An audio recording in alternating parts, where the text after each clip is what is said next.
संहिता भावी कल्याण का वास्तविक रूप नहीं, उसकी छाया मात्र दिखाती है। उसके नियमों के अनुसार प्रतिवर्ष एक ही प्रकार के बलिदान चढ़ाए जाते हैं। संहिता उन बलिदानों द्वारा उपासकों को पूर्णता तक पहुंचाने में असमर्थ है। यदि वह इसमें समर्थ होती तो बलिदान समाप्त कर दिए जाते, क्योंकि तब उपासक सदा के लिए शुद्ध हो जाते और उनमें पाप का बोध नहीं रहता।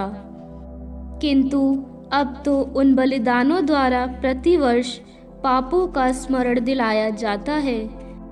सांडों तथा बकरों का रक्त पाप नहीं हर सकता।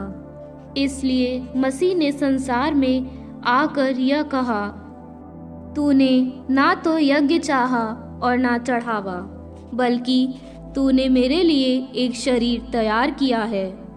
तू ना तो होम से प्रसन्न हुआ और ना प्रायश्चित के बलिदान से।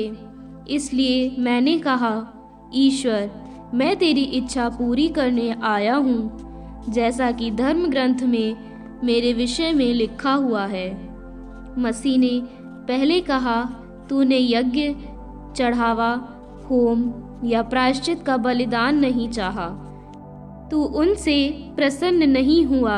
यद्यपि ये सब संहिता के अनुसार ही चढ़ाए जाते हैं। तब उन्होंने कहा, देख, मैं तेरी इच्छा पूरी करने आया हूँ। इस प्रकार वह पहली व्यवस्था को रद्द करते और दूसरी का प्रवर्तन करते हैं। ईसा मसीह के शरीर के एक ही बार बलि चढ़ाए जाने के कारण हम ईश्वर की इच्छा के अनुसार पवित्र किए गए हैं। प्रत्येक दूसरा पुरोहित खड़ा होकर प्रतिदिन धर्म अनुष्ठान करता है और बार बार एक ही प्रकार के बलिदान चढ़ाया करता है, जो पाप हरने में असमर्थ होते हैं। किंतु पापों के लिए एक ही बलिदान चढ़ाने के बाद वह सदा के लिए ईश्वर के दाहिने विराजमान हो गए हैं, जहां वह उस समय की राह देखते हैं जब उनके शत्रुओं को उनका पावदान बना दिया जाएगा। क्योंकि वह जिन लोगों को पवित्र करते हैं, उन्होंने उनको एक ही बलिदान द्वारा सदा के लिए पूर्णता तक पहुंचा दिया है। इस संबंध में पवित्र आत्मा का साक्ष्य भी हमारे पास है। पहले वह बोलता है, प्रभु यह कहता है, मैं उनके लिए यह विधान निर्धारित करूंगा, मैं अपने नियम उनके मन में रख दूंगा, मैं उन्हें उनके हृदय पर अंकित करूंगा। और इसके बाद वह फिर कहता है, मैं उनके पापों और अपराधों को याद भी नहीं रखूंगा। जब पाप क्षमा कर दिए गए हैं, तो फिर पाप के लिए बलिदान की आवश्यकता नहीं रही।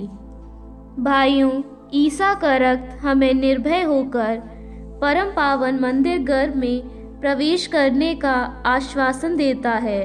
उन्होंने हमारे लिए एक नवीन तथा जीवंत मार्ग खोल दिया, जो उनके शरीर रूपी पर्दे से होकर जाता है। अब हमें एक महान पुरोहित प्राप्त है, जो ईश्वर के घराने पर नियुक्त किए गए हैं। इसलिए हम अपने हृदय को पाप के दोष से मुक्त कर और अपने शरीर को स्वच्छ जल से धोकर निष्कपट हृदय से तथा परिपूर्ण विश्वास के साथ ईश्वर के पास चलें। हम अपने भरोसे का साक्ष्य देने में अटल एवं दृढ़ बने रहें, क्योंकि जिसने हमें वचन दिया है वह सत्य प्रतिज्ञ है। हमें इस बात का ध्यान रखना चाहिए कि हम किस प्रकार भ्रातृ प्रेम तथा परोपकार के लिए एक दूसरे को प्रोत्साहित कर सकते हैं। हम भाइयों की सभा से अलग ना रहें, जैसा कि कुछ लोग किया करते हैं, बल्कि हम एक दूसरे को ढारस बंधाएं। जब आप उस दिन को निकट आते देख रहे हैं, तो ऐसा करना और भी आवश्यक हो जाता है, क्योंकि सत्य का ज्ञान प्राप्त करने के बाद भी यदि हम जानबूझकर पाप करते रहते हैं, तो पापों के लिए कोई बलिदान नहीं रह जाता। एक भयानक आशंका ही रह जाती है, न्याय की और एक भीषण अग्नि की, जो विद्रोहियों को निगल जाना चाहती है। जो व्यक्ति मूसा की संहिता का उल्लंघन करता है, यदि उसे 2 या 3 गवाहों के आधार पर निर्ममता से प्राणदंड दिया जाता है, तो आप लोग विचार करें कि जो व्यक्ति ईश्वर के पुत्र का तिरस्कार करता, विधान का वह रक्त तुच्छ समझता जिसके द्वारा वह पवित्र किया गया था, और कृपा के आत्मा का अपमान करता है, ऐसे व्यक्ति को कहीं और घोर दंड के योग्य समझा जाएगा। क्योंकि हम जानते हैं कि किसने यह कहा है, प्रतिशोध मेरा अधिकार है, मैं ही बदला चुकाऊंगा, और फिर प्रभु अपनी प्रजा का न्याय करेगा। जीवंत ईश्वर के साथ पड़ना कितनी भयंकर बात है। आप लोग उन बीते दिनों की याद करें जब आप ज्योति मिलने के तुरंत बाद दुखों के घोर संघर्ष का सामना करते हुए दृढ़ बने रहे। आप लोगों में कुछ को सबके सामने अपमान और अत्याचार सहना पड़ा, और कुछ इनके साथ पूरी सहानुभूति दिखलाते रहे।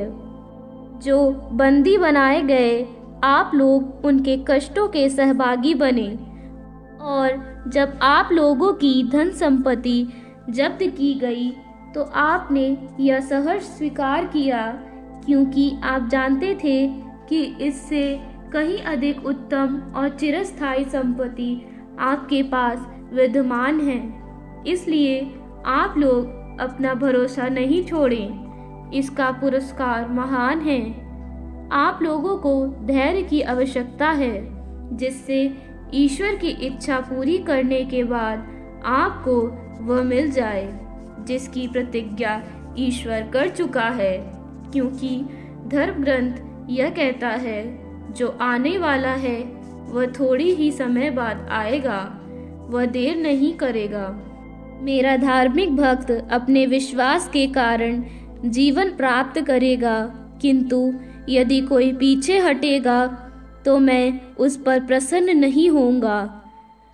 हम उन लोगों में नहीं जो हटने के कारण नष्ट हो जाते हैं, बल्कि हम उन लोगों में हैं जो अपने विश्वास द्वारा जीवन प्राप्त करते हैं।